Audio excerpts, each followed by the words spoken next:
Manchester United 0, Arsenal 1. Another defeat, another home defeat for Manchester United at Old Trafford today. I mean, like me and KG was saying on the match view, really, like, it's a really strange game in the sense. Going into it, I think most people, myself included, expected Manchester United to lose. So I'm not surprised by the outcome, certainly. What I am kind of surprised about is just how sort of dry of a game it was. It was a really dry game.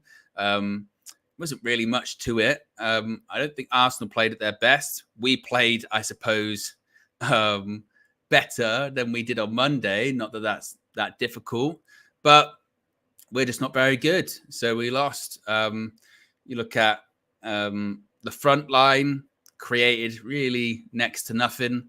Ahmad was a bright spark before he went off. Garnacho had a lot of the ball, but he was largely wasteful. Rasmus Højlund didn't have a lot of the ball. When he did have it, he couldn't hold it up. The ball just bounced off him. Amrabat was a surprise inclusion to start today. I thought he did okay. Again, it's weird to sort of single out positive performances because there wasn't a lot to really, again, to write home about. But yeah, it was a weird one. Arsenal didn't play as well as they usually do, but they're still more than good enough to beat us. We played a bit better than we have been, but again, the bar is so low, so that's not really, it's not really a lot to again write home about. The question we put in the title: will we get any more points this season? It kind of continues on, doesn't it? Because I mean, going into the game against Newcastle, I mean, by that point you might have some more players back, but still, if we play like we did today, I mean, Newcastle in pretty good form at the moment. We've got Brighton coming up and the FA Cup finals on the horizon. Of course, no Bruno, no Rashford. So it kind of did feel like, didn't it, that maybe Erik ten Hag had almost written the game off to an extent. I'm sure Leach had gone up to him and said, I want to play, boss. Bruno had gone up to him probably saying, I want to play, boss. And Erik ten Hag's not going to risk them because the only game that really matters, isn't it, is that the only game that matters is the FA Cup final. That's just about it. Really poor mistake from Casemiro at centre-back once again. I know that's not where he plays, but if you're playing centre-back, in basic football, that you get up with the rest of your defensive line. It's how football works, how being a centre-back works. So it's just really poor from him. And I mentioned it on Monday after the Palace game. I'm just very numb. I'm very numb to all of Man United's results at the moment. And another home defeat, I'm just like, yeah, you know, wasn't as bad as I thought it was going to be. But yeah, we lost. Like that's where we're at. So there you go. But yes, this is the full-time view where members can call in and have their say. If you are a member, go over to the United View YouTube channel, go over to the community tab. There'll be a post there exclusive for members. They're the only ones that can see it with a link to call in on this show. If you do wish to become a member, you can do so. Links in the video description. Is it the pinned comment in the live chat? If it isn't, it will be very, very soon. I don't think it is, but I'll make sure that's pinned in the live chat as well. Let's go to our first call. Let's go to, I tell you what, let's start off with Amador. He's standing outside Old Trafford. It's a very wet and rain-soaked Amador. Amador, talk to me. Hello, I'm on. Yeah, how are you? First of all, you all right? I'm good. How are you? Can you hear me? Braving the elements. I'm with some of the other fellow United View community members. I don't know if you can see that background. So, brother. Yes. Yeah, and I'm very wet. Watched the match. I have to be honest. We've got difference of opinions here, but I think that was from the team is what I expected. My standards were low, so the team performance was what I was in line with what I expected. Didn't expect anything more. Casemiro costed the goal with it not being aware for being offside, but apart from that, I can't complain.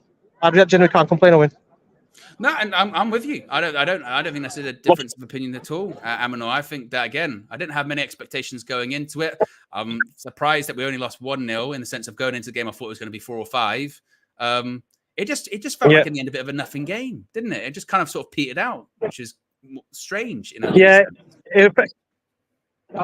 was an end of season game. It felt the atmosphere in Old Trafford was like you could sense in the atmosphere that there was nothing riding on it from United's perspective, and you could sense it. And there's quite a few empty seats around me. I was at the Stretford end, Owen. There's quite a few empty seats around me, and I know people who at half-time, seeing that performance, left at half-time. So, yeah, I'm not surprised by that. Really? What did you... A lot of people have been talking about Alejandro Garnacho's performance. Do you think people are being too harsh on him? Didn't play well today, but is it just a player that's running to the ground?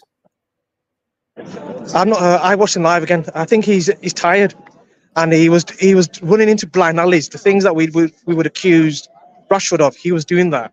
He being quite greedy, trying to run and then failing to cut back.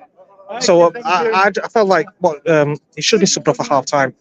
I thought, and bringing on Anthony would have been the solution for that. But yeah, I'm not too critical of him because he's still a young player. You know, if it was a Rashford doing that, that would be very hypercritical. But Garnacho just looks leggy and tired, and he's just making bad decisions, especially when he was running one-on-one towards the byline. Yeah. One person, though, that people were, I guess, pleasantly surprised by today was Sofian Amrabat. What did you make of him today? A rare start for him. No, yeah. He was an intense player. He played with a bit of intensity.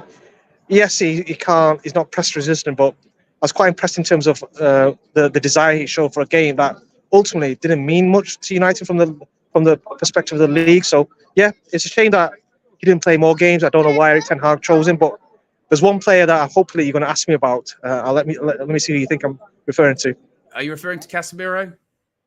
No, Ahmad. I thought Ahmad before he got subbed off was the Ahmad was It baffles me that how Erik ten Hag, when he was looking at wingers, he chose Garnacho or Anthony or even Rashford over Ahmad based on the performance I've seen so far.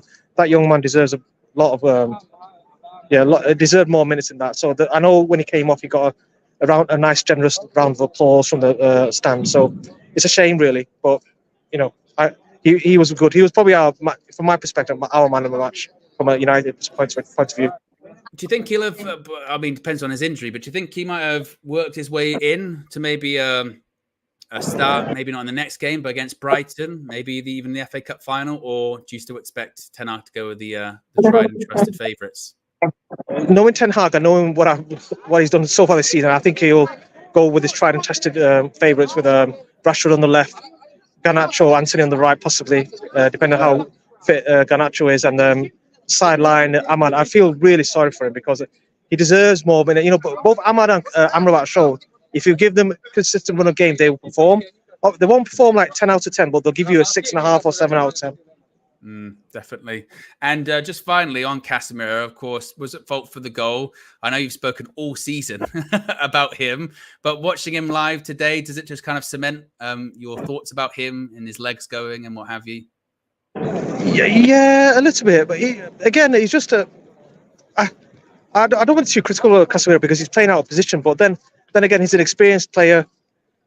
Yeah, I'm getting wet at all when you're gonna have to cut me off. But yeah, I've said what I've said to you about Casemiro. Big up, Amador. Appreciate you calling in as always. Look at Amador. He's always in for the full-time view. He'll brave the elements, even if it's outside Old Trafford or whatever. Big up, Amador. Appreciate you as always. Let's go to another call. Before we do, actually, let's make sure we click the like button as well. We're currently at over 500 people watching. We've got 50 likes. See if we can get those likes up as well whilst we're at it. Let's go to Show. Show, what did you make of today? I know when we spoke previously, it was a bit doom and gloom. Still is, obviously. But what did you make of today? It was a bit of a strange one. Yeah, I'm just going to echo your thoughts, basically. I know KG's. I don't know. He said the game was exciting. I don't know. I don't know about that. I'm going to echo your thoughts. I thought like it was flat. I thought Arsenal got the goal, and they showed us a lot more respect than I thought they would. They showed us a lot of respect that we don't deserve. I'll be honest, because of how bad we've been this season. So I think had they messed up, I think a lot of Arsenal fans would have been saying, "Listen, that approach was not right today." But listen, they played second gear. And they got the job done. I thought we got into a lot of good attacking positions, but we didn't. I can't think of one hard save Raya made. I don't think we made him make a difficult save. So in that sense, I can't sit here and say we deserve something out of the game, because as much as they weren't great, they still forced Onana into much more difficult saves, and they still created better chances. They did. Yeah. So look, it's a strange one today. It's like you said, it's almost like, oh, we lost.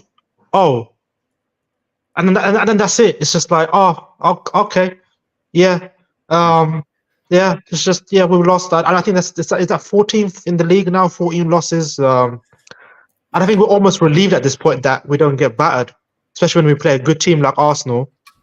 Like you said before the game, everyone was expecting but me too. I wasn't expecting 6s and 7s, but I thought maybe like the way Arsenal score away from home as well. They scored loads of goals away from home. I thought maybe like 3-1. I thought that was like my prediction was like 3-1, 4-1. So it's almost like, not like, yes, we lost 1-0, but like, we lost 1-0. I'll take that, which is almost, it's sad in itself, let's be honest. But absolutely, it is sad. I think it's a good point you bring up about the way that Arsenal played, because of course, their record's not very good at Old Trafford, but they played like a team that their record wasn't good at Old Trafford. Do you know what I mean? They kind of were like, we don't usually do well here, so we're gonna, like you said, because at certain points in the game, I was shocked by how much of the ball we had, and they were sort of in their shape, and I thought, this is so strange. It felt like a pre-season game, honestly, at certain points of like both teams passing the ball side to side, waiting for some spaces to open up. To your point, we didn't really create anything that Raya has to really sort of force to make a big save. Onana, a couple of points in the second half, had to make a couple of good saves, and he did.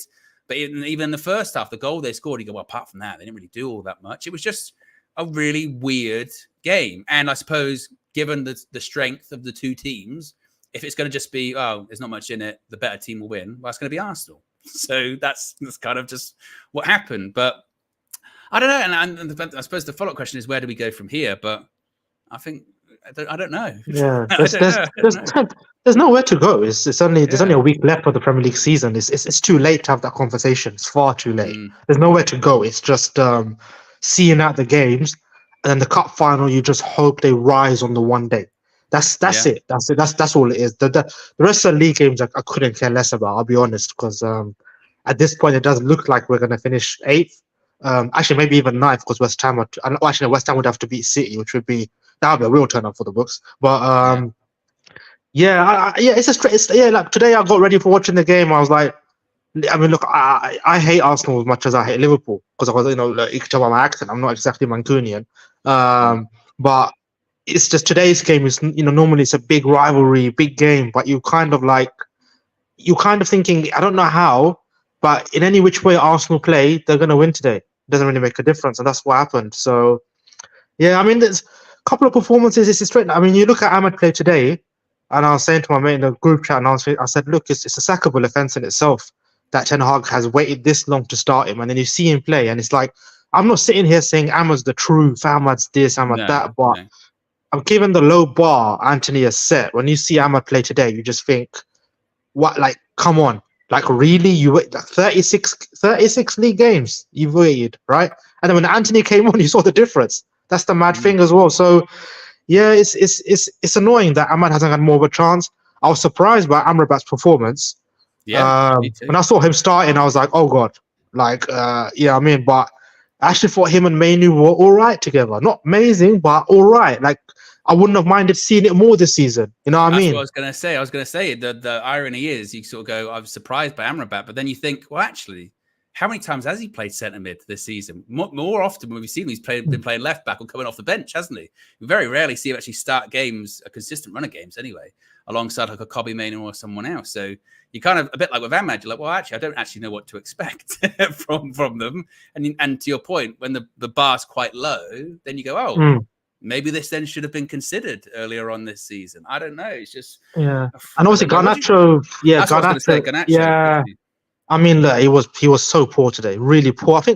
I think something that's happened. I don't know if you've seen this as well. I think not fans have turned on Garnacho. I think that's because I think a lot of maybe fans think that Garnacho, from what I've seen, tries to copy Ronaldo too much. I don't know how true that is, and I think that's why he's attracted a bit more hate. I don't know if hate is the right word, but maybe more dislike in recent months, because people are like, why are you trying to be Ronaldo when you're not? And then you play like that.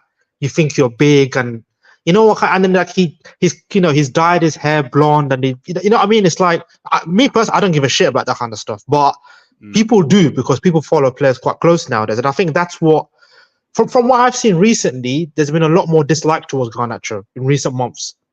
That's just me from what I've seen. I think it's overexposure in every sense. You know what I mean? He's played too many games. And to your point, not when he does play those games, he very rarely comes off as well. So you play the full 90. And his end product, like it was last season, his end product's not great. You know, last season, he was the super sub, bring him on last 15, 20 minutes. He'll go at a fullback. That fullback's tired. He might make something. As we've seen more often, not so much this season, because I do think he is developing. But if he starts a full game and he goes up against a half-decent fullback like he did today and say like a Ben White or whatever, they'll probably find him out quite quickly. And then the issue is then you go, well, then who'd you take him off for? Because you look there's no one today. Bench, there's no one on the bench. So I think it's a bit harsh. It's one of those ones where you almost look at like a bit of an Ahmad, isn't it? In the sense of sometimes if you are taking out the spotlight and you're on the bench for a couple of games, then when things don't go well, people are begging to bring you back in, aren't they? But if you're constantly playing and you are not being great or you're inconsistent, which you will be, then people will turn, which I think is a bit unfortunate for him, really. But look, he's gonna play in the week because we got no one else. Yeah, he's been overplayed. Like, you know what I mean? Like you alluded to last season. Last season he was used perfectly. You know, you start a few games, bench, then maybe start one or another 2 games, bench. That's how it should be. Like, he's not even 20 yet. You know what I mean? And you know, I know a lot of people see him as a future world class, but I don't think he's ever going to reach world class level. Or even good enough to be first team level consistently. That's just my opinion. But I think he's good enough to be a squad player. I like him as a squad player, but you know, it's a combination of Ten Hag's poor recruitment and other players being so out of form, plus injuries, that he started every game now for the past, feels like now 8 months almost. Yeah. And you look at him, I just think he's been massively overplayed. And to a point where today we're playing against Arsenal and we're relying on him against Arsenal. We're saying, Garnacho, do something for us. You, not the senior players, because obviously Bruno was injured, Rashford was injured, whatever. But please, Garnacho, save us against title chasing Arsenal. That's not fair on him. Yeah, I think it's a really good point, actually, because I think that, if anything, that shows how good he has been, shall we say, over the last 12 months. To your point, that we're playing top of the table and we're looking at him going, you know, you're going to be key if we get something out of this game. And to your point, he's 19. It's his first proper full season of starting games. That says a lot, doesn't it? That says a lot about where he is and where we are. Højlund's in the same boat. Højlund, we overpaid for him massively. And even again, for me, I look at Højlund, and maybe people might say I'm jumping the gun here, but I just don't see it. I don't see that world-class talent level. I don't see him being, you know, given our history of number 9s, I don't think he's ever going to be anywhere close to that. For me, he's a squad striker. But the problem is, we spent 72 million on him. We can't make him a squad striker anymore. So either he has to make it as the lead number 9, or we have to sell him. So I think in a few years' time, he's going to be another player where, unfortunately, a young player that we're going to have to sell. Because I look at him, and like, I'm not just using today as an example, because today is up against Saliba and Gabriel, best centre-back partnership in the league. But it's a few months now where I've seen him and I just go, there's just things lacking. When I look at him, I just go, I don't know, man, I'm not sure about you. But again, it's like, it's another young player we've just thrown into the Lions den and go, here, fight for your scraps. You know what I mean? A system that doesn't help him as well. So exactly. It's difficult to, we're having to make judgments on him based upon flashes, aren't we? Of going, okay, he didn't touch, his hold-up play wasn't great there, but that's the first time he's touched the ball in 5 minutes as well. So we're like, oh, well, how do we judge that? It's just, and like to your point, if you've got another striker, then you can maybe take him out. You can go, actually, you can start on the bench today, but we don't have another striker. So today was weak. Today, you know, you're playing Wheatley. So it's just like, you know what I mean? It's just, yeah. Indeed, that's where we're at. Big up show. Appreciate you calling in. As always, how many likes are we currently at the moment? We're already at 136 likes, which is tremendous. Let's take a check on what the chat is saying here at the moment. Jim White says, look at this clown. BS, sell Højlund. To be fair, he didn't say sell Højlund now. He sort of said in several years' time, we have to take a look at it. That's his prediction. That's fair enough. What else are people saying here? Miracle says most 20-year-old strikers look like squad players. Brian says he does need better service. Dwayne says Ahmad played well enough. Can you imagine Saka in the positions Garnacho got in today? I don't even remember him hitting the target with a shot or team member with a cross. And look, that's the thing too with Garnacho. And this was something that KG and myself were touching on in the match view. It's just it's the hyperbole, isn't it? It's the extremes with it. His end product today was not good, Alejandro Garnacho. And it's not as if he couldn't beat the man as well. He got past the man actually a couple of times, not pretty good, but his end product, final ball, wasn't there. That's been the case with Garnacho for a while, but he's only 19.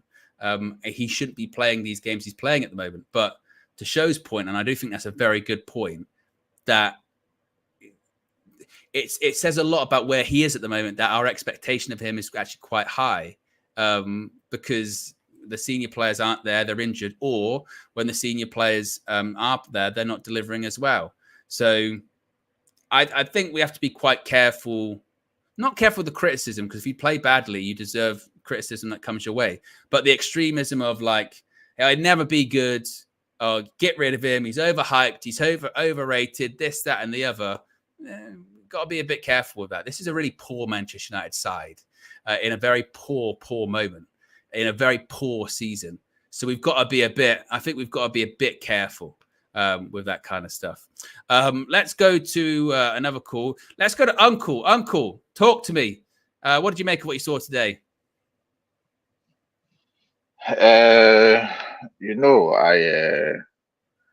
I just said, let me come and do small relaxation, Yes. And stepping into that football match, I was just relaxing, And I think I can boldly say that we were all expecting to be trashed. Yes. To be walloped, to be beaten like criminals, But one thing I can't understand, what exactly is this? I didn't want to call in, but what exactly is this Garnacho slander? I need a bit of clarity on it. Because I think people are saying that his end product's not good enough. That's what they're saying. Some people say that it will never be good enough, Uncle. Yes, his end products are not good enough. But what products did Rashford have? What product does Rashford have? What products does Højlund have? What products? You're talking about end products. Every other of our attackers, they don't even have starting products. You're talking about the finishing. You're talking about the icing on the cake. Some of our strikers don't even have the materials to bake the cake, Owen. They don't have the materials to bake the cake. They got no ingredients. Yes, I agree. No ingredients, KG, Owen. If I call you KG, you don't look like him, so KG. Let me not. But there are no ingredients. I agree that Garnacho doesn't have end products. But I don't think anybody had successful take-ons in the entire match than Garnacho, including Arsenal players. I can say it any day, anytime. Nobody in that field in this match today had more successful take-ons, including the Arsenal players, than Garnacho.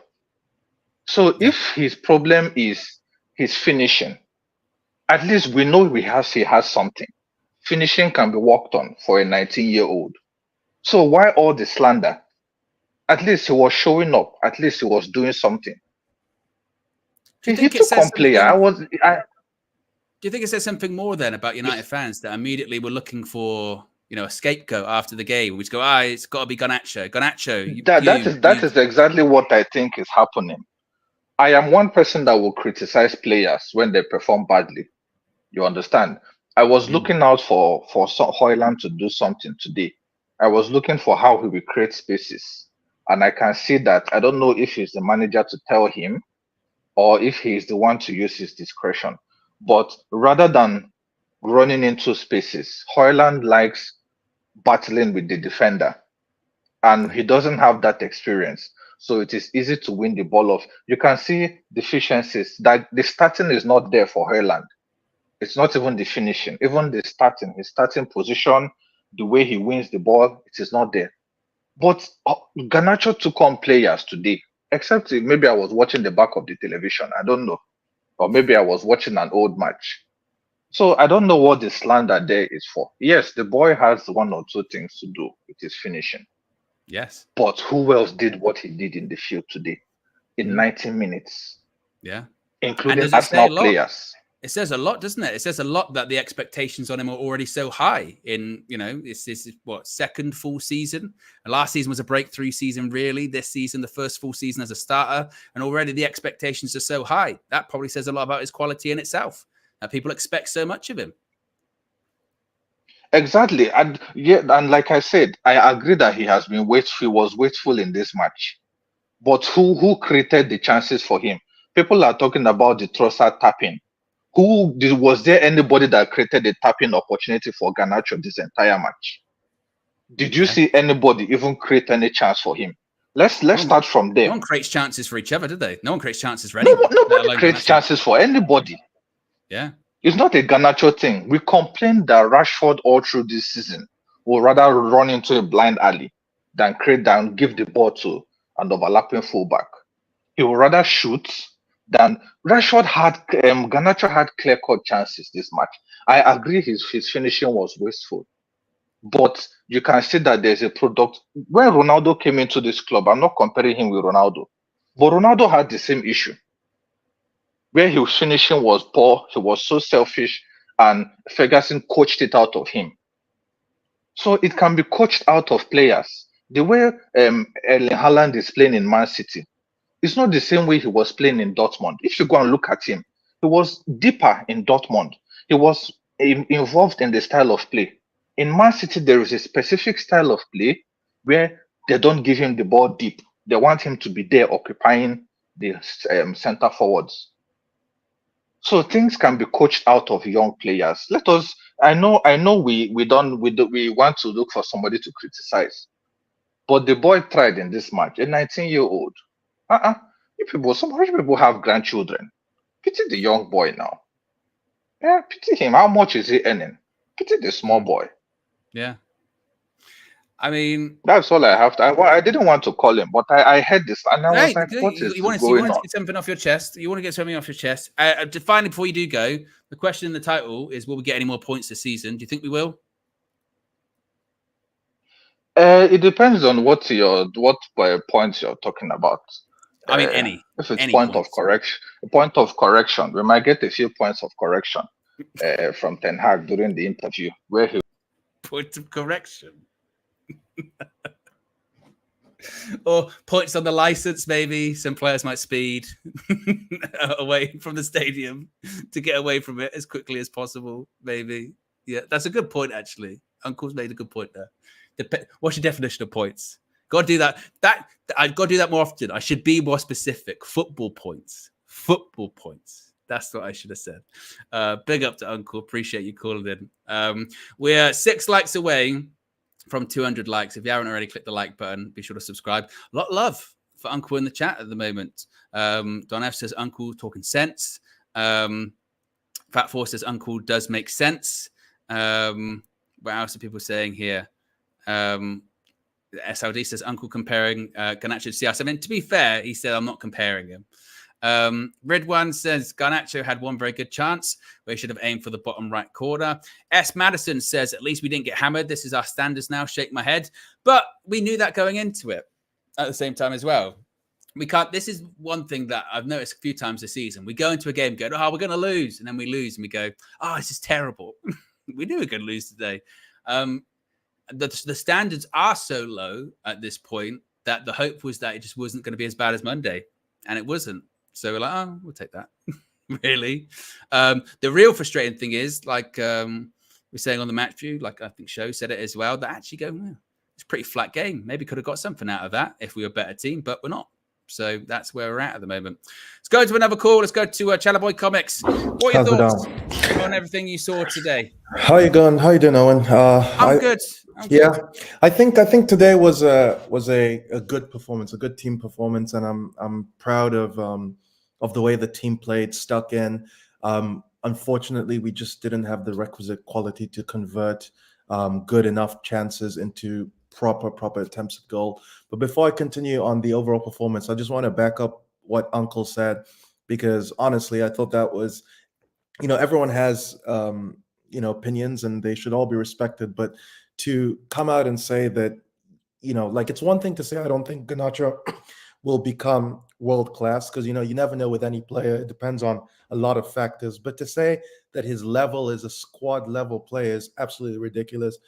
Because if you think about just his age group, he's outperformed his peers consistently at every age group he's been, and which is why he's playing as a starting winger at Manchester United. Made his full international debut at 18, and is a very bright, promising guy. So let's stop this devaluing of the guy's potential. He's a very, very strong prospect, and if we keep playing him and give him the right conditions and the right coaching, we have someone who has a mentality, a fighting mentality that's suited for Manchester United. So yeah, he played quite well in terms of, like Uncle was saying, the build up, in terms of the energy, the willingness to try things, and unfortunately was let down by a lack of composure or lack of technical quality. So I just want to say that. And I think today I want, because of last call, I'm sort of thinking more solution oriented, right? And when it comes to Garnacho, I think his main thing that he needs to work on is just add in maybe 5 kilograms of muscle or something like that. Just get stronger, because his ability to get past a man, if he has that extra strength, because usually when it comes time for him to finish after a really long run, he doesn't have that energy to compose himself and then make that strike. He always has like a tired shot. So if he works on his physical conditioning in this season or this off season and coming into next season, I think we're going to see a much more potent Garnacho in front of goal. So just wanted to say that. But back to the overall team performance, I think we did enough. Like it's almost like, I think I mentioned this a few calls ago, but for whatever reason, Ten Hag has a knack of, against the big teams, giving us quite big, opportunities to score, at the start of games. And I know Arsenal started very well and hemmed us in for a little bit, but after the first 5 minutes, we had the next 2 big chances in the game, and unfortunately, we weren't able to convert it. So it was a good performance. Amrabat, a special mention to him. He came, out of the cold and put in a very solid performance. And Ahmad was also looking very lively. And if there's one thing to criticize Ten Hag for from my end, because I'm a very ardent Ten Hag supporter, or at least I want him to be given enough time, because I just don't think the sample size is big enough to say that he should get sacked. But if there's one thing to criticize him on, is the fact that Ahmad hasn't played a bigger role this season. But fair play to him. He's adapting. He gave him his start. He gave him his chance, and Ahmad took it. So I'm hoping that going into the next couple games in the league and then the FA Cup final, I'm hoping that Ahmad will be able to get more game time. And I hope that this injury that he picked up isn't too serious. Yeah, I mean, you mentioned Ahmad there. Why do you think that is the case, that he hasn't been had a go? Is it because Ten Hag is stubborn and picks his favorites? Is it because of something we don't see maybe in terms of training? Is it because he's come back from a big injury as well? What do you first of all make of his performance today, but also what do you make of the idea that it took 36 games into a Premier League season before he eventually did get a start? Yeah, no, those are very good questions, and they are puzzling. I think his performance overall was really good. He kept the ball well. He almost played a Kobe Mainoo role that we're used to seeing from Mainoo, where he was the composed one, taking on dribbles, linking with players. And I felt like Kobe wasn't his best. It wasn't his best game today, but Ahmad was showed initiative. His press was phenomenal. His energy. There was one time where he ran from across his wing, followed the man all the way to Arsenal's, I think, right back, and forced a long clearance, which we won, and then got a counterattack. It's those moments that I loved of Ahmad, his combative nature. So yeah, fair play to him. To answer your question as to why I think it's taken this long, we can only speculate, but my feeling is it's twofold. Number one, I think Ten Hag brought in Anthony. We paid 80 million for him. Just on a basis of logic, he wants that signing to work out, so he's gonna give that, his main right winger, most of the opportunity. So that's one aspect of it. But I think a second aspect of it is probably Ten Hag's worry that Ahmad isn't as physical.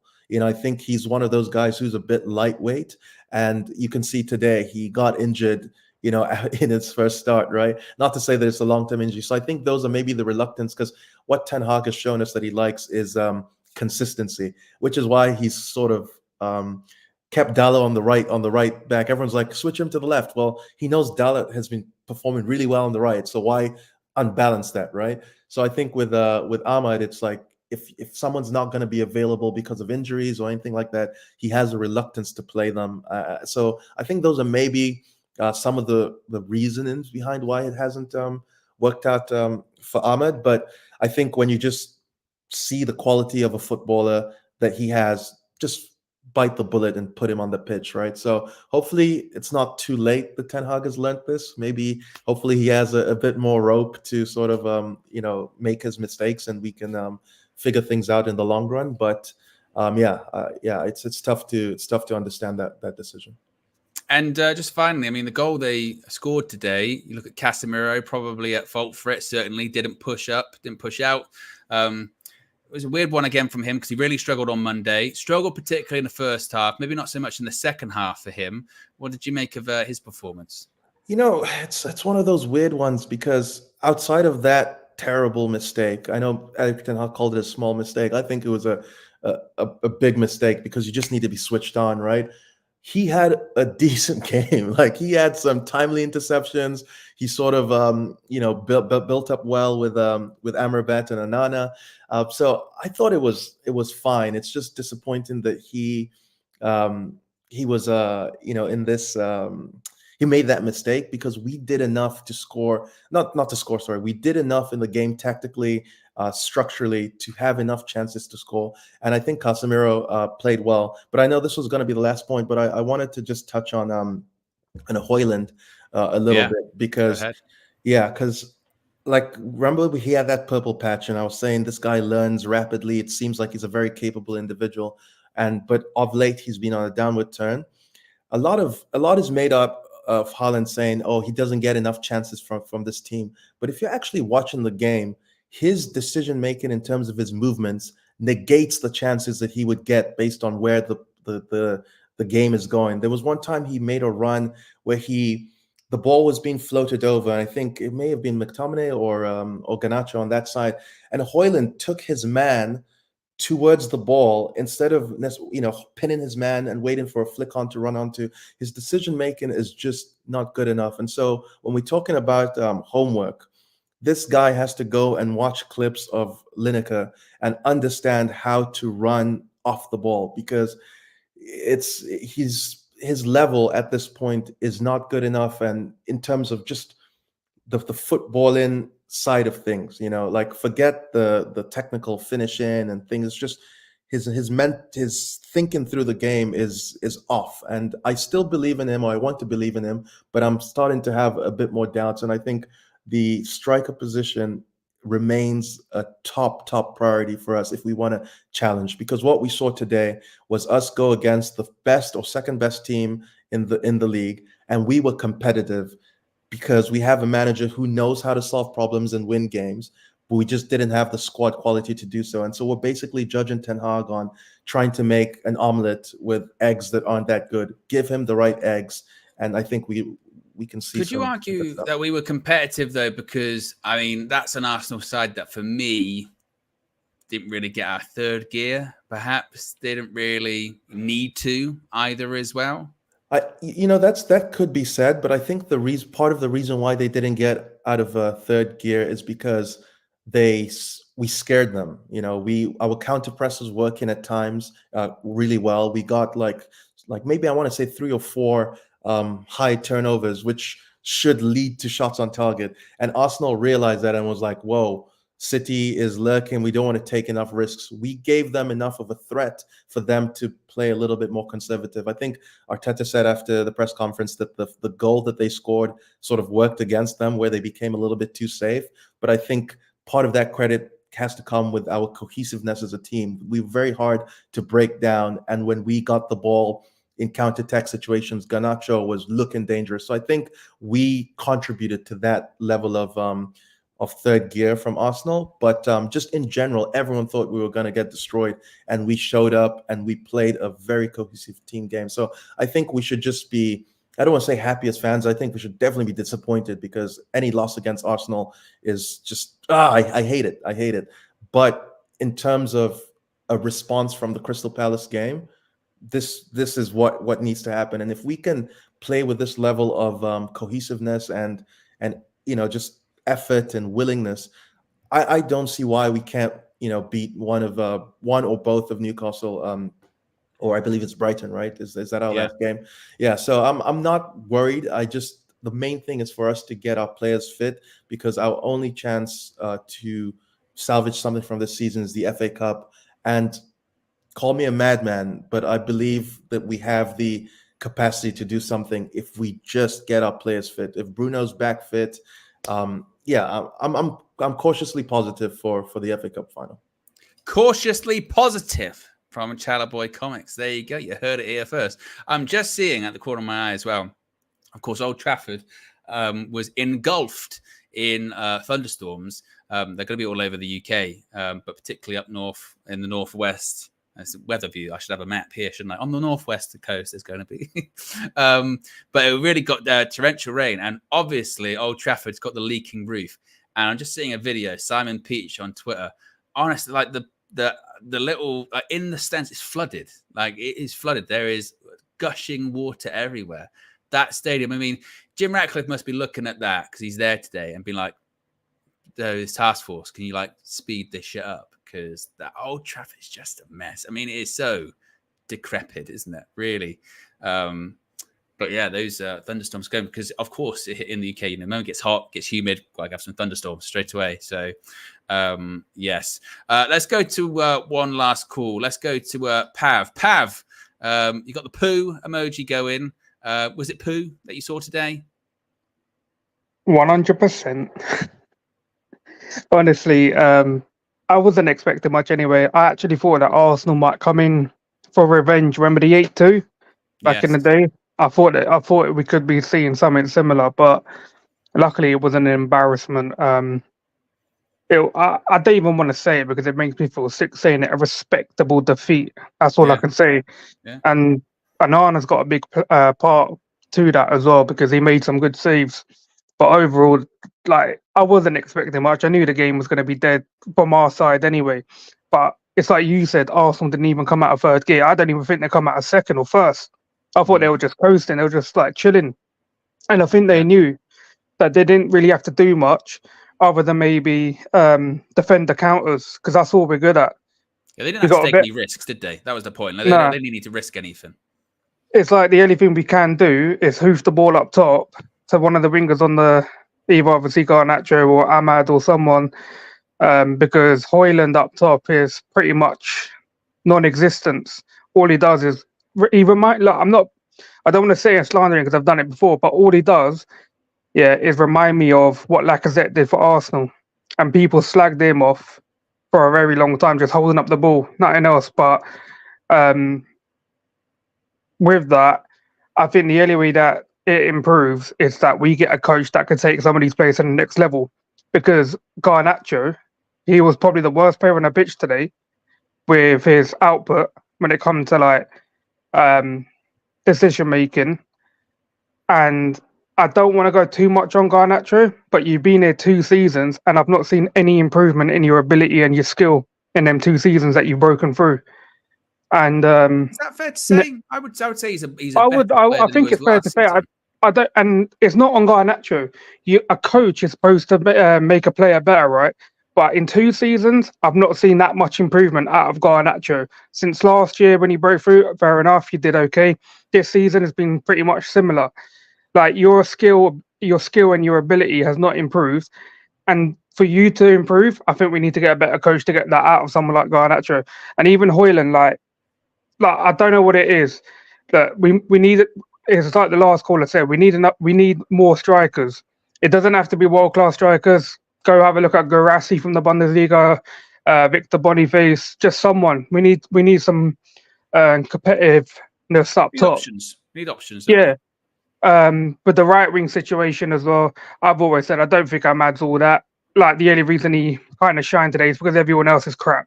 It's what we do. Everyone else plays crap. Someone does something good. Oh, let's all like we're all judging him that he's like this very good player when he's not. I don't think he's good, and I've already said I don't see a Man United career for this kid.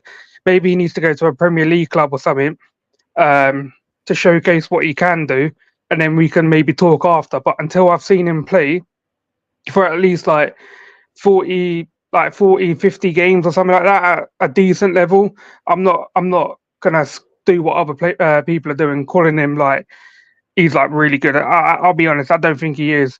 And even like this whole Casemiro slander, like we're doing what we did to Maguire to Casemiro now. The guy's not even a centre back, and all the mistakes. Fair enough, he's making mistakes, but he's not a centre back. He's a midfielder. Even that though, Pav. I mean, no, literally, I said this to KG the other day. I said all of you lot are doing what you did. Like I was part of it. I've called Maguire a fridge. I've cussed him so much to a point where I didn't bother anymore. But what we did to Maguire as a fan base is what we're doing. Like I'm not doing it to Casemiro now, but is what everyone else is doing to Casemiro. But he'll be gone in the summer anyway. He's already checked out. For me, one thing that like it's really getting to me. I heard some stories today that Man United and Liverpool want to take the Chelsea route of bringing in youngsters. I do not want that at this club. I do not want to go down the Chelsea route. If you're gonna rebuild this club, you need a mixture of players. You need some fair enough. You got some youngsters, but you need some players that are like gonna get into their prime, and you need a couple of experienced players. And I'm not talking about experience like Eriksen's got no legs or anything. I need some leaders in this team, because without leaders, we know what these players are going to do. They're going to run around. We've lost the game. They're sitting in the dressing room playing music and all this and that. I can't be having this at this club.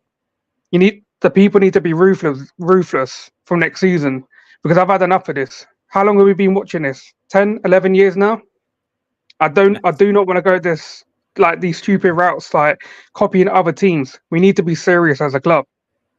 Well, I don't think anyone's going to look at Chelsea and use them as a positive example. No, but this is what I saw today on some of the news feeds on socials, that Chelsea, I don't care about Liverpool, but Man United are looking to go the same route as Chelsea are with their signings. I do not want that at this club. It needs to be a mixture of players. It needs to be quality. It needs to be good talent, and you need hard-working players as well. I just don't want to bring in anyone. Like it has to be a mixture of players.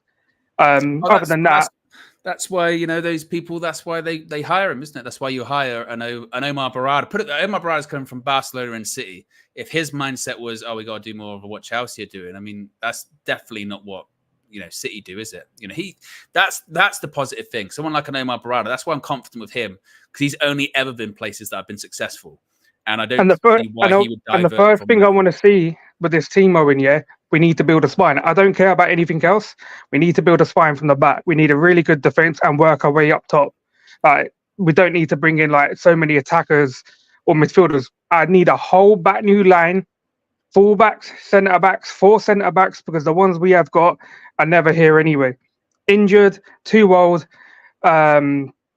or their contracts are running down. The fullbacks aren't good enough. The low Wan-Bissaka not good enough. I need fullbacks who know how to cross. The amount of times I saw Wan-Bissaka today on that right side, right, just playing a short pass. Why are you running up top to play a short pass? If you're not going to go in and put in a cross, why are you running up top? For what? So this is what I need. I need a really good spine. I don't think Onana's going anywhere, and I'm fine with that. It is what it is. But that back line, we need to build a solid back line when it comes to the summer. Yeah. That's all I want to say. He's bringing in a lot of players. Big up, Pav. Appreciate you as always. Super chat from George, and we'll wrap things up. Says the man who said the only points we're getting maybe points of correction. Yeah, that's Uncle. That's what it is. That's what he brings to the table. Anyway, guys. By the way, actually, Wan-Bissaka, I do want to bring that up very quickly, because obviously Casemiro gets singled out for the goal, as he should. I mean, I do subscribe to the thing of, I know he's not a centre back, but if you're playing centre back, you push up. I mean, again, that's basics of football. You know that. You're always looking at your centre-back partner. And also, if his thing, he went and he made an angle for Onana, as a centre-back should do, and then he just didn't get out. It was just laziness. It's not even like a centre-back thing. He just didn't get out. Just laziness, I thought. But then after that, Wan-Bissaka still allows Trossard he doesn't check his shoulder. I mean, how many times have we said that? So Wan-Bissaka's another one in the summer. Got a year left on his contract. He needs to go, obviously. You want to talk about someone that hasn't improved in 5 years. Wan-Bissaka, he's the same player, like literally. He is the same player. Mike Drop says, now, Owen, it's not if you don't play the position. It is. Like, it is. But in the same way, because if you play midfield, you would still do that. How many times have we seen midfielders, when the goalkeeper's got the ball at his feet, go out wide or split to receive the ball? Then you get up. Like, that's literally everyone knows to push up. I mean, that's not like a centre-back specific of, look, if you're a natural centre-back, do you know to push up and not be offside? I mean, come on. We can't. And this guy won 5 Champions League. He knows. Like, he knows. You've got to push up. You make the angle for the goalkeeper. If he doesn't take it, you get up. You get out. He didn't do that. And again, he's facing forward. He didn't get out. That is basics. That is basics of football. And then after that, you look at like a Wan-Bissaka. Do you recover? No. Do you know what's behind you? No. Goes in, scores. It's a very avoidable goal. So there you go. Anyway, guys, that's the full-time view for you. Be sure to smash a like on the like button. Be sure to subscribe, bottom right-hand corner. A reminder, what's on tap. If they're not already, let me double check at the moment. I know the conditions are pretty testing in Manchester at the moment. But fan views will be up there on their way shortly. I'm sure there probably was maybe like a little bit of a delay with getting them recorded due to the conditions, because it is torrential downpours at the moment on the northwest here in the UK. So they'll be coming up as soon as possible. What's else is on tap? You'll get player ratings tomorrow. There'll be the morning view with Flex and myself. Full view tomorrow as well, 6 p.m. Then we'll have a full view extra on playback too. So there is so much stuff happening in the world of United View. And on to the next one. And a reminder, there is going to be another match Wednesday, Manchester United versus Newcastle at Old Trafford. So we'll be back to do it all over again. Anyway, guys, have a great Sunday. I'm out of there. Peace.